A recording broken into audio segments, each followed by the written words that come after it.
Hey guys, today I'm going to tell you how to connect Bluetooth devices to Vivo X200 FE or Pro.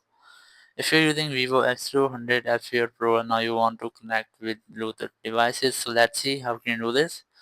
You just have to scroll down your control center and here you'll get the Bluetooth. Just keep along, press on it, then select more Bluetooth settings and then it will open your phone settings. But if you won't get it here, you just have to go for settings and here you just have to look for Bluetooth, just tap on it and it will be open all Bluetooth settings.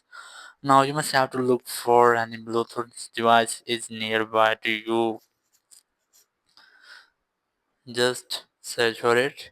Here you'll get your all available devices. Here's one, just tap on it to connect with this. Here you can see my phone has been connected to a Bluetooth device. So in this way you can easily connect to a Bluetooth device. So that's how and thank you very much for watching the video. Until next video, bye bye.